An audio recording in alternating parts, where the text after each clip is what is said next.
قال ترامب: القدس لهم. وقال الله عز وجل: فإذا جاء وعد الآخرة ليدخلوا المسجد كما دخلوه أول مرة ليسوءوا وجوهكم وليدخلوا المسجد كما دخلوه أول مرة وليتبروا ما علوا تتبيرا. قال ترامب: لقد عمل فريقي ليلا ونهارا لإنجاز هذه المهمة.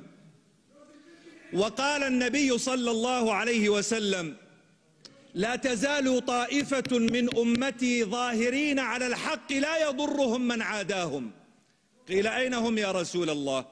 قال: في بيت المقدس وأكناف بيت المقدس. قال ترامب: إن شعوب المنطقة نعمل لمصلحتها ولا بد أن تقبل بما عملنا. وقال النبي عليه الصلاة والسلام: لو لم يبق من الدنيا إلا يوم لطول الله ذلك اليوم حتى يقاتل آخر هذه الأمة الدجال. قيل: أين هم يا رسول الله؟ قال: أنتم شرقي نهر الأردن وهم غربيه، حتى يختبئ اليهودي من وراء الشجر أو الحجر فيقول الشجر أو الحجر: يا مسلم يا عبد الله، هذا يهودي ورائي، تعال فاقتله. قال ترامب: لا بد للعرب أن يعتذروا عن الحروب التي خاضوها.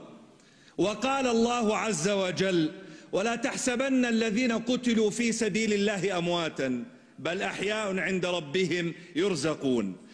إما أن يقتلنا كلام ترامب وأعوانه، وإما أن يحيينا كلام الله. ونحن على مفترق الطرق، لأنهم يخوضون حربا عقائدية يقرؤون ما هو مسطر في توراتهم ويعملون بمقتضاه، ونحن أمة إذا لم نعمل بما جاء في كتاب ربنا فلا قيمة لنا. نحن اليوم في حالة ضعف، والضعف لا يعيبنا والاحتلال لا يعيبنا، فإن الله عز وجل يقول: وتلك الأيام نداولها.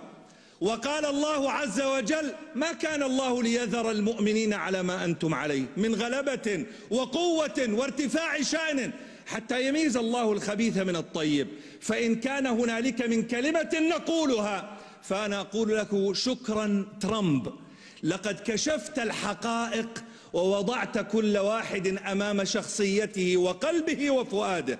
إن القدس ليست حربا ولكنها مشروع أمة. القدس ليست حربا ولكنها مشروع أمة نحتاج فيه إلى أمران. الأمر الأول: ألا نقنط، ألا نهزم. لئن غلبنا على الأرض فما ينبغي أن نغلب على عقيدتنا.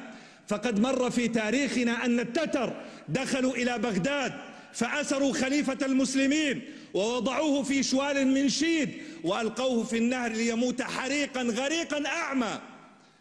وكان خطباء الجمعة يقولون: لتفتحن القسطنطينية ونعم الجيش جيشها ونعم الأمير أميرها. وكان صوت الهمس وقتها يقول: انظروا ماذا يقولون. وصدق الله وكذب التتر، ونحن اليوم نقول: صدق الله وكذب ترامب وأعوانه. والأمر الثاني: أننا نحتاج إلى إعداد مشروع لا إعداد حرب، فنحن ضعفاء والضعف لا يعيبنا، ولكننا نحتاج أن نجعل مشروعا لأبنائنا نقولها لهم ولو كلمة: فلسطين عربية من بحرها إلى نهرها ومن شمالها إلى جنوبها، وبالعامية: لن يضيع دين وراءه مطالب. فلسطين عربية من بحرها إلى نهرها ومن شمالها إلى جنوبها. فلسطين عربية، فلسطين عربية.